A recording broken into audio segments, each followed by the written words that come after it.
দুনিয়াতে কত রকমের ফুল রয়েছে তা কেবল বিশ্বের কয়েকটি দেশে গেলেই চোখে পড়ে। এর মধ্যে নেদারল্যান্ডস, জাপান সহ আরও দু একটা দেশ রয়েছে।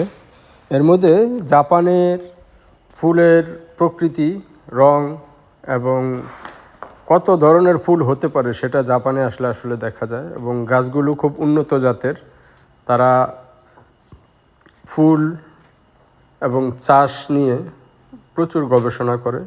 এক একটা গাছে প্রচুর পরিমাণে ফুল, অর্থাৎ একটা গোলাপ গাছে প্রত্যেকটা গিরায় অর্থাৎ প্রত্যেকটা কাণ্ডে ফুল ফুটেছে, ফুলের কলি এসেছে, খুবই অসাধারণ। বাহারি রঙের কত রকমের ফুল হতে পারে সেটা জাপানের রাস্তাঘাটে এবং বাড়িগুলোতে না গেলে আসলে বোঝা যায় না। জাপানের মানুষরা তো এমনিতেই সৌন্দর্যপ্রিয় এবং সব কিছু সাজিয়ে গুছিয়ে পরিপাটি করে রাখতে পছন্দ করে। আমরা একটি বাগানে আছি এখন। এই বাগানে আসলে ফুলের ধরন কত হতে পারে এটা না আসলে বোঝা যাবে না। একটা গাছ, এটাকে কেটে অর্থাৎ বনসাইয়ের মতো করে মালচিং করে নিচে একটা শেড দেওয়া হয়েছে। শেডের উপরে গাছের ডালপালাগুলো বিছানো।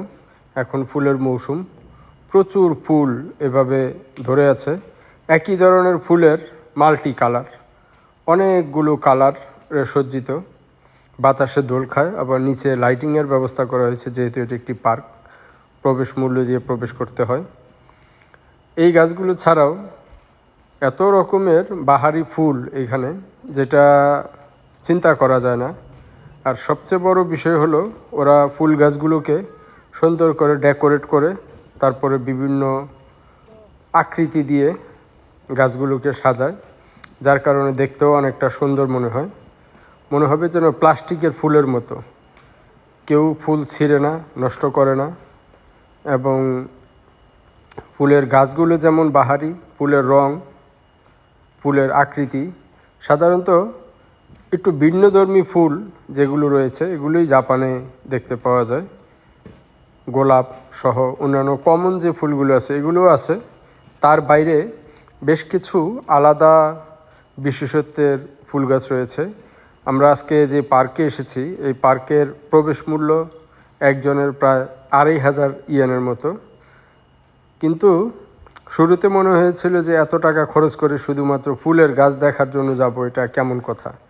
কিন্তু আসার পর মনে হলো যে আসলেই তারা যে টাকাটা নিচ্ছে, যেই খরচ, ওই টাকাটা তারা বাগানের পিছনে আসলে ইনভেস্ট করে। অর্থাৎ